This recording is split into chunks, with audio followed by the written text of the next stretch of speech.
ओम श्री गणेशाय नमो नमः। राधे राधे। हमारे YouTube चैनल पे फिर से एक बार हार्दिक स्वागत है। आज हम आषाढ़ मास महात्म्य के 10वें अध्याय का कथा का श्रवण करेंगे। तो पौलत से अग्नि और ऋण योद भोज नामक तीर्थ का महात्म्य सुनेंगे।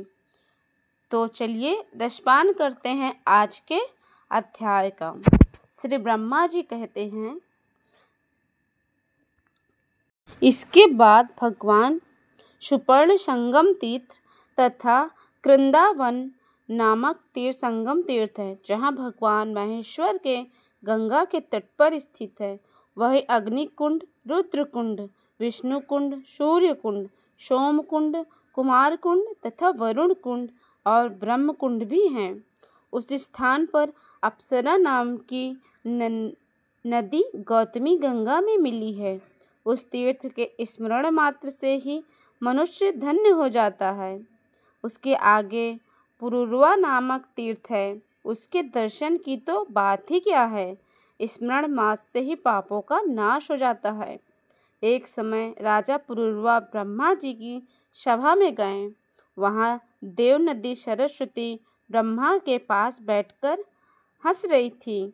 उस रूपवती देवी को देखकर राजा ने उर्वशी से पूछा कि ब्रह्मा जी के पास यह रूपवती साध्वी कौन है? यह तो सबसे सुंदर युवती है और अपने सौंदर्य के प्रकाश से इस सभा को उत्तीर्ण कर रही है। तब उर्वशी ने कहा, कल्याणमयी ब्रह्म कुमारी नदी सरस्वती हैं। यह प्रतिदिन आती जाती रहती हैं। यह सुनकर राजा को बड़े विस्मय हुआ। उन्होंने उर्वशी से कहा, इसे मेरे पास बुला लाओ। उर्वशी ने जाकर राजा का संदेश सुना दिया। सरस्वती ने स्वीकार कर लिया और अपनी प्रतिज्ञा के अनुसार वह पुरुरवा राजा के पास आई। राजा ने सरस्वती नदी के तट पर उसके साथ अनेकों वर्षों तक विहार किया। यह देख मैंने सरस्वती को श्राप दे दिया। मेरे श्राप के कारण वह मृत्यु लोक में कहीं लुप्त हो गई और कहीं दिखाई भी नहीं पड़ देती। जहाँ सरस्वती नदी गंगा में मिली, वहाँ पहुंचकर राजा पुरुरवा ने तपस्या की और महादेव जी की आराधना करके गंगा जी के प्रसाद से संपूर्ण अभिष्ट को प्राप्त कर लिया। तब से उस स्थान को नाम पुरुरवा तीर्थ, सरस्वती संगम और ब्रह्म तीर्थ पड़ गया। वहाँ शिव शेत्वेश्वर नाम से शिव जी रहते हैं और उस तीर्थ सभी मनोकामनाओं को पूर्ण करने वाला है।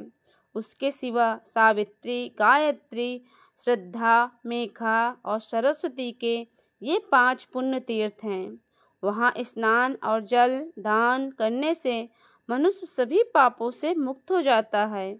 ये 5 मेरी कन्याएं हैं जो नदी रूप में परिणत हो गई हैं।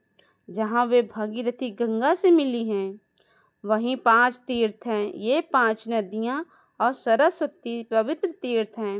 मनुष्य उसमें स्नान दान जो भी कुछ करता है, वह सब अभिलक्षित वस्तुओं को देने वाला तथा नष्कर्म से बढ़कर मोक्ष का साधक बन जाता है। सभी तीर्थ के नाम से जिसकी प्रसिद्धि है, वह भी सभी पापों को शांत करने वाला है। नारद, अब उस तीर्थ की कथा सुनाता हूँ, ध्यान लगाकर सुनो। पूर्व काल में पवित्र नाम में एक क्षत्रिय राजा हुए। उन्होंने गोदावरी के तट पर अश्वमेध यज्ञ की दीक्षा ली। उस यज्ञ के पुरोहित हुए वशिष्ठ जी। एक दिन की बात है, उस यज्ञ में हिरण्य नाम का एक दानव आ गया। महर्षि वशिष्ठ ने अपने ब्रह्मदंड से सभी दैत्यों को मार भगाया। फिर पुनः यज्ञ प्रारंभ हुआ। दैत्य अपनी सेना के साथ भाग खड़ा हुआ। वह निर्नार किन तीर्थों ने अश्वमेध यज्ञ का फल दिए। सभी तीर्थ, विष्णु तीर्थ, अर्क तीर्थ, शिव तीर्थ, सोम तीर्थ और वशिष्ठ तीर्थ, यज्ञ समाप्त होने पर देवताओं और ऋषियों ने वशिष्ठ और प्रियव्रत से कहा, इन तीर्थों ने अश्वमेध यज्ञ का फल दिया है, अतः इनमें स्नान दान करने से मनुष्य अश्वमेध यज्ञ का पुण्य फल प्राप्त कर सकेगा, इसमें तनिक भी संदेह नहीं है। मुने, गौतमी में एक स्थान पर अनेक नदियाँ मिली हैं। उन सब के नाम पृथक पृथक तीर्थ हैं। उन तीर्थों के नाम ये हैं: सोम तीर्थ, गंधर्व तीर्थ, देव तीर्थ, पूर्णा तीर्थ, शौल तीर्थ, स्वागतम संगम, कुष्मा संगम, कृष्णा संगम, शिव शर्मा आदि बहुत सी हैं। और भी नदियाँ गौतमी में मिले हुए हैं। पृथ्वी पर जितने भी तीर्थ हैं सभी देवगिरी पर गए थे। फिर वे क्रमशः गंगा में आ मिले। कोई नदी रूप में था तो किसी का रूप सरोवर में था और किसी का स्तोत्र के आकार में था। सब तीर्थ पृथक पृथक विख्यात हुए। उन सब में किया हुआ स्नान, जप, होम, पितृ आदि तर्पण कर्म समस्त कामनाओं की पूर्ति करने वाला मुक्तिदायक माना गया है। जो इनके नामों का पाठ एवं स्मरण करता है वह सब पापों से मुक्त होकर भगवान विष्णु के धाम में जाता है।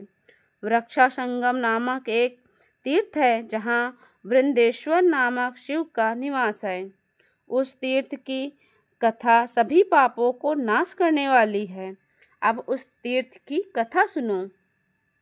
पूर्व काल में एक महाप्रतापी महातपस्वी एक मुनि थे।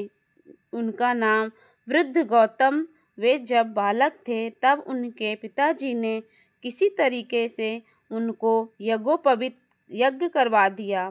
इसके बाद वे बाहर भ्रमण करने को चले गए। उन्हें केवल गायत्री मंत्र याद था।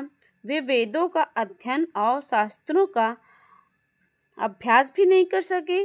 केवल गायत्री का जाप और अग्निहोत्र नियम पूर्वक कर लेते थे। इतने में ही उनका ब्रह्मतर्व सुरक्षित था। विधि पूर्वक अग्नि की उपासना और गायत्री जप करने से उनकी आयु बहुत बढ़ गई थी। वह यूं ही उनकी अवस्था अधिक हो चुकी थी, किंतु विवाह नहीं हो सका था। कोई उन्हें कन्या देने वाला मिला ही नहीं। गौतम भिन्न भिन्न तीर्थों, वनों, पवित्र आश्रमों में भ्रमण करते रहे। घूमते शीतगिरी पर्वत पर चले गए और वहीं रहने लगे। वहां उन्होंने एक रमणीय गुफा देखी जो लताओं और वृक्षों से घिरी हुई थी। उसमें एक अत्यंत दुर्बल वृद्धा तपस्विनी रहती थी। उसके सभी अंग शिथिल हो गए थे। वह एकांत में रहा करती थी। उसे देखकर मुनि श्रेष्ठ गौतम नमस्कार करने के लिए खड़े हो गए। तब वृद्धा ने कहा, आप मेरे गुरु होंगे, अतः मुझे प्रणाम मत कीजिए। जिसे गुरु नमस्कार करता है उसकी आयु, विद्या, धन, कीर्ति, धर्म, स्वर्ग आदि सब नष्ट हो जाते हैं। यह सुनकर गौतम बड़े आश्चर्य में पड़े। वे हाथ जोड़कर बोले, तुम वृद्धा तपस्विनी हो, गुणों में भी मुझसे बड़ी चढ़ी हो, और मैं तो बहुत कम पढ़ा लिखा और कम अवस्था में तुमसे छोटा हूँ। फिर मैं भला तुम्हारा गुरु कैसे हो सकता हूँ? तब वृद्धा ने कहा, ये अध्याय यहीं पर समाप्त होता है। इसके आगे का वृत्तांत आप 11वें अध्याय में सुन पाएंगे। तब तक के लिए आप सभी को राधे राधे, और कमेंट में श्री हरि विष्णु का नाम अवश्य लिखिए। चलिए मिलते हैं अगले अध्याय में। तब तक के लिए राधे राधे।